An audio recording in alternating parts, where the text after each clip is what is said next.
Hoje, indiscutivelmente, tanto na área privada quanto pública, o uso de ferramentas de gestão é um fato consumado.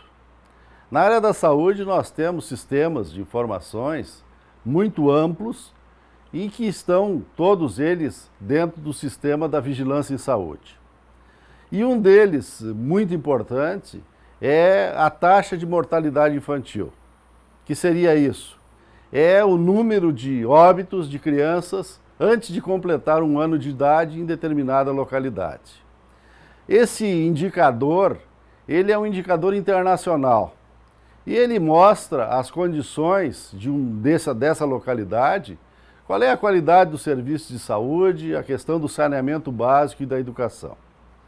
Quando não se atinge os indicadores positivos, no sentido de termos até menos de 2 dígitos desse coeficiente ou dessa taxa, há logicamente toda uma preocupação, porque significa que não está funcionando bem aquele sistema de saúde. E nós temos ultimamente visto, altos e baixos em alguns municípios, o que não deixa de ser normal, mas dentro de parâmetros que, considerando que nós tínhamos na década de 1970, quando chegamos a ter mais de 100 óbitos por 1000 no Brasil, hoje a nossa realidade vem próximo de, como eu já disse, de menos de 2 dígitos. Esta realidade, quando há alteração, ela está vinculada a diferentes causas que as pesquisas e os estudos demonstram. Mas elas se fixam basicamente na questão de uma ausência ou de uma não boa qualidade das consultas de pré-natal, a questão da desnutrição, questão da própria drogadição das mães e também outros aspectos relacionados com a própria intersetorialidade, como nos definimos. O que? São locais, são setores que acabam impactando na área da saúde. Moradia, emprego e assim por diante. Nós tivemos a divulgação dos dados preliminares de 2022 aqui no Rio Grande do Sul e chamou a atenção o aumento do número de crianças de óbitos que tivemos em Cachoeira do Sul numa relação com os outros anos. Aqui foram 14 óbitos que tiveram esse desenlace, infelizmente, e que levaram as autoridades de saúde aqui a serem questionadas como é positivo e como deve ser feito. E algumas questões ficaram, sem dúvida, ainda a serem investigadas. A criação de um comitê, todas essas questões, elas têm que ser práticas, objetivas, e cada óbito ele tem que ter a razão daquilo ter acontecido. Quais as causas que levaram àquela perda daquela criança?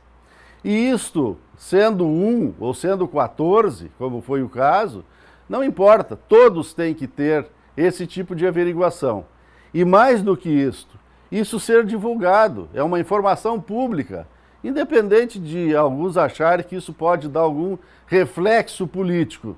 Não estamos tratando disso, estamos tratando de uma questão técnica e que vai demonstrar essas causas, a necessidade da gestão melhorar algumas notas, algumas fórmulas, alguns requisitos, enfim.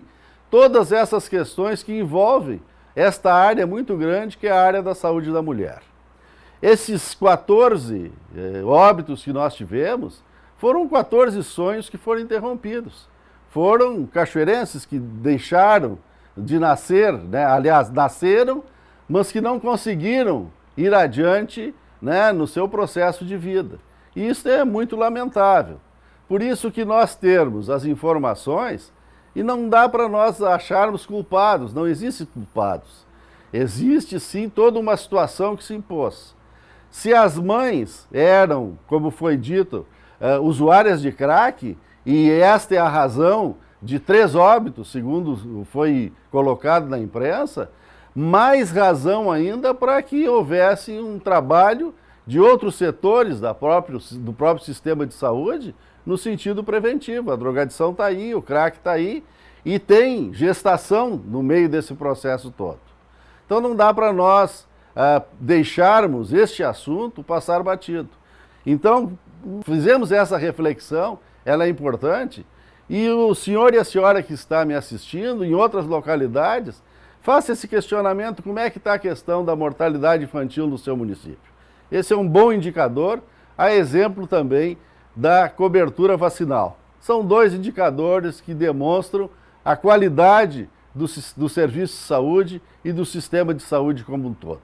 Não dá para passar batido, há que se buscar as causas e agir para que não tenhamos, no decorrer deste ano de 2023, um número também preocupante.